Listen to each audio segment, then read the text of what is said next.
Hello guys, welcome back to the channel. So in this video we are going to discuss some sentence improvement questions, ठीक है, which are asked in previous year exams of SSC. And the first question is, don't try to force the window open or you might broken it. तो ये जो underline part है यहाँ पे you might broken की जगह क्या आएगा? सो जब भी हम might का यूज़ करते हैं तो हम उसके साथ वर्ब की फर्स्ट फॉर्म यूज़ करते हैं, तो यहाँ पे आएगा might break it. ओके, सो वो हम देखेंगे कि किस पार्ट में है. So it is in D part. ठीक है. The next question is the day are warm, so the student ate their lunch outside. तो day क्योंकि एक दिन की बात हो रही है तो वो आर तो आ नहीं सकता है उसके साथ. मोर ओवर यहाँ पे आगे जो वर्ब है वो एट है, मतलब सेकेंड फॉर्म ऑफ वर्ब है, तो यहाँ पे आएगा the day was warm so the students ate outside. So let's see, यहाँ पे इसका ऑप्शन है A, so the answer would be A. Moving on to the next question. तो यहाँ पे जो भी अंडरलाइन किया हुआ पार्ट है उसमें हमने दिखाना है कोई इंप्रूवमेंट चाहिए या नहीं.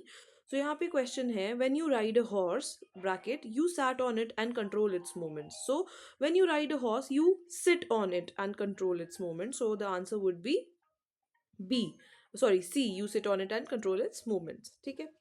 Moving on to the next question. तो यहाँ पे है हमें बताना है कि इम्प्रूवमेंट चाहिए या नहीं. The movie so sad the ending always makes me ball. तो जब भी मेक्स आएगा तो वो उसके साथ आईएनजी नहीं आएगा, वहाँ पे क्या आएगा, ball. Okay, so moving on to the next question. Then it is she blew out the candle and gone to sleepy. तो वेन टू स्लीप आएगा, गॉन टू स्लीप तो कुछ नहीं होता है. ठीक है, क्योंकि ब्लू जो है वो पास्ट टेंस में बात कर रहा है ये. ठीक है, इसलिए. Then moving on to the next question. Though a foreigner Mother Teresa settled in Calcutta and made it her home. तो ए इसका आंसर होगा, settled in Calcutta and made it her home. The next question is the roof collapsing in a roar of rock and rubble. तो जो roof थी वो collapsed हो गई.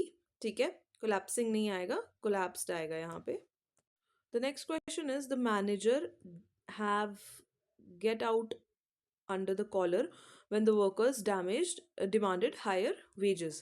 The manager जो है under the got under the collar, got hot under the collar, जब वे जो ये हैं वर्कर्स हैं उन्होंने डिमांड किया हायर वेजेस के लिए. Okay, moving on. तो अगला क्वेश्चन है, she works for 8 hours every day every week day. तो यहाँ पे कोई भी इंप्रूवमेंट की ज़रूरत नहीं है, ये बिल्कुल सही है. The next is Shubhada was has not finished to paint the window. Shubhada जो है has not finished painting the window आएगा यहाँ पे, करेक्ट इसका वर्ब के साथ आईएनजी लगेगा. Then the next question is, don't sit on this bench as it is just painted. ठीक है, don't sit on this bench as it has just been painted आएगा यहाँ पे. ठीक है. Then the next is कि my friend is owning an expensive cell phone. तो यहाँ पे owning नहीं आएगा, my friend owns a expensive an expensive cell phone. ठीक है. Then the next is I don't wear the sunglasses at the moment. तो I am not wearing, अभी at the moment की present की बात कर रहा है वो, तो यहाँ पे आएगा I am not wearing ये sunglasses at the moment. ठीक है.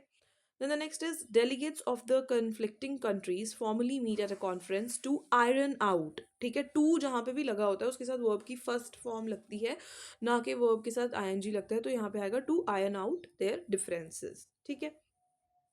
Then moving on, no sooner did we arrive at the airport than we got out of ये अच्छा, यहाँ पे did we के साथ arrived नहीं आता है, तो arrive आएगा. ठीक है, तो यहाँ पे यही इसकी करेक्ट तरीका है सेंटेंस का.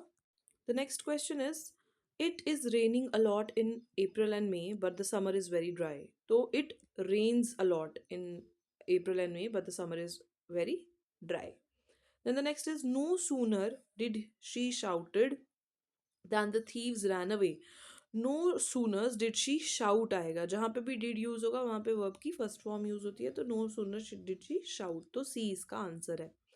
Then moving on to the next question, it is I won't bore you with the details but I finally finished my taxes. ठीक है.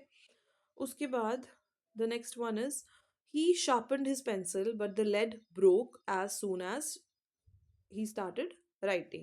ठीक है.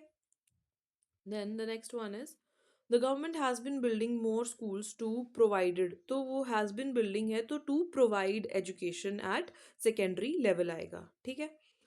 उसके बाद the next is none of the boys was willing to admit, ठीक है, that he was in the wrong. तो यहाँ पे कोई भी इम्प्रूवमेंट की ज़रूरत नहीं है। None of the boys was willing to admit that the boy was in the wrong is the correct statement in itself. Then the next is the markets will slow to recover from the current recession. To recover नहीं होता है, to recover आएगा, ठीक है। मैंने पहले भी बताया कि to के साथ फर्स्ट फॉर्म आती है और उसके साथ कोई भी एस या एस नहीं लगा होता है। Then moving on, the scientist are busy to explore new ideas. तो द साइंटिस्ट जो हैं वो क्या हैं, are busy exploring new ideas, ठीक है। जब भी हम ये यूज़ करते हैं एक्सप्लोर, तो उसके साथ हम ing यूज़ करेंगे। देन अब आएगा whoever performs exceptionally well he will be promoted immediately, तो he will be promoted immediately, ठीक है। तो जब हमने यहाँ पे ये लगाया है कि whoever, हम किसी की बात करें कि जो भी अच्छा काम करेगा, तो दोबारा से फिर हम ही नहीं यूज़ करेंगे, ठीक है, क्योंकि ये रेपिटेशन हो जाएगी एक ही स्टेटमेंट में दो बार, तो इसलिए खाली विल बी आएगा, ठीक है। whoever performs exceptionally well will be promoted immediately, इसका सही सेंटेंस होगा। Then does this plant be kept indoors, तो ये डज नहीं आएगा, यहाँ पे आएगा कैन, कि क्या ये रखा जा सकता है। हम एक पॉसिबिलिटी की बात जब भी करते हैं तो वी यूज कैन, ठीक है, नॉट डू और does. Then by withhold the officers promotion, ठीक है, तो यहाँ पे क्या आएगा, by withholding the officers promotion the department caused her a great deal of frustration, ठीक है। फिर आएगा next one, what happen to your family if you continue to splurge the money like this. तो यहाँ पे आएगा what will happen, ये आगे की बात करें कि अगर तुम इसी तरह से खर्चे करते रहोगे तो तुम्हारी फैमिली का क्या होगा, ठीक है। Then online crimes are on the increase, so every one needs to be careful, ठीक है, and alert. Then last question for today, and it is, two stadiums in the city are set to reopen after a gap of 65 years. तो यहाँ पे क्या आएगा, set to reopen आएगा यहाँ पे after a gap of 65 years. So that's all for today. Thank you for watching.